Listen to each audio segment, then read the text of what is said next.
Em 16 de novembro de 1922, justamente com intervenção na Câmara de Benito Mussolini como primeiro-ministro, a Itália fascista foi o primeiro dos países ocidentais a se declarar disponível para o reconhecimento internacional da União Soviética. Então, em 7 de fevereiro de 1924, a Itália fascista reconhece a União Soviética.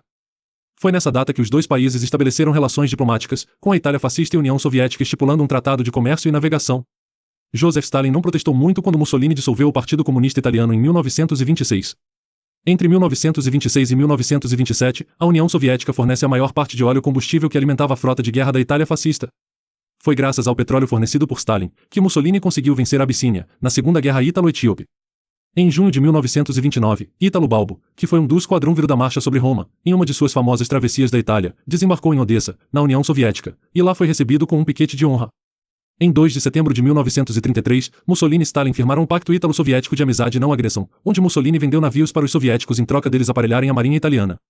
O governo Mussolini ordenou a construção do cruzador Tachenta nos estaleiros de Livorno, que a marinha italiana entregou para os soviéticos em Odessa.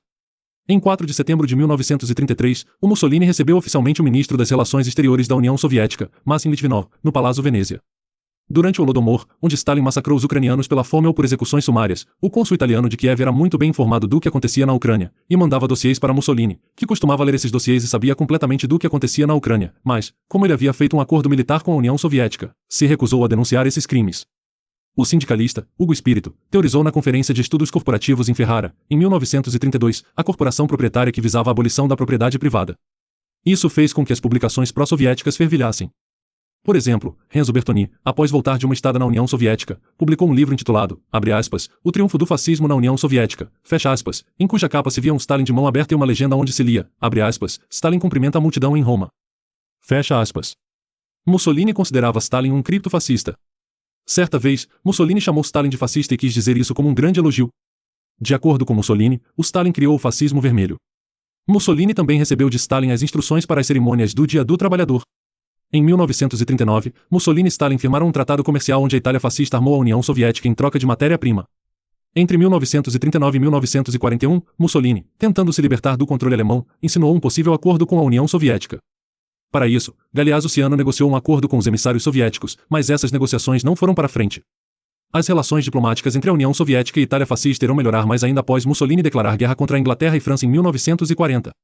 Em 1940, a Itália fascista buscou com a União Soviética um acordo para a divisão dos Balcãs.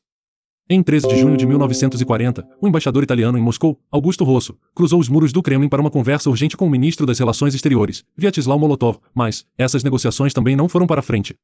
Mussolini se encontraria com o embaixador japonês, Shinrokuro Hidaka, que havia esperado 3 semanas por uma audiência de cortesia. Hidaka ouviu Mussolini solicitar que o primeiro-ministro japonês, Hideki Tojo, contatasse Hitler e o convencesse a chegar a um acordo com Stalin. Caso contrário, a Itália seria vista saindo da aliança. Na República Social Italiana, Nicola Bombatti irá convencer Mussolini que um acordo de paz com a União Soviética tem que ser feito para continuar a guerra contra a plutocracia anglo-saxônica, ressuscitando o eixo Roma-Berlim-Moscou dos pensadores geopolíticos da década de 20. Essa proposta será aceita por Mussolini, que escreverá vários artigos na imprensa fascista republicana a respeito disso. Em 1944, Mussolini exortou Hitler a se concentrar em destruir a Grã-Bretanha em vez da União Soviética, já que Mussolini afirmou que foi a Grã-Bretanha que transformou o conflito em uma guerra mundial, e que o Império Britânico deveria ser destruído para que a paz viesse na Europa. Stalin disse o seguinte sobre a morte de Mussolini, abre aspas, com a morte de Mussolini desaparece um grande homem político que só deve ser reprovado por não ter colocado na parede seus adversários. Fecha aspas.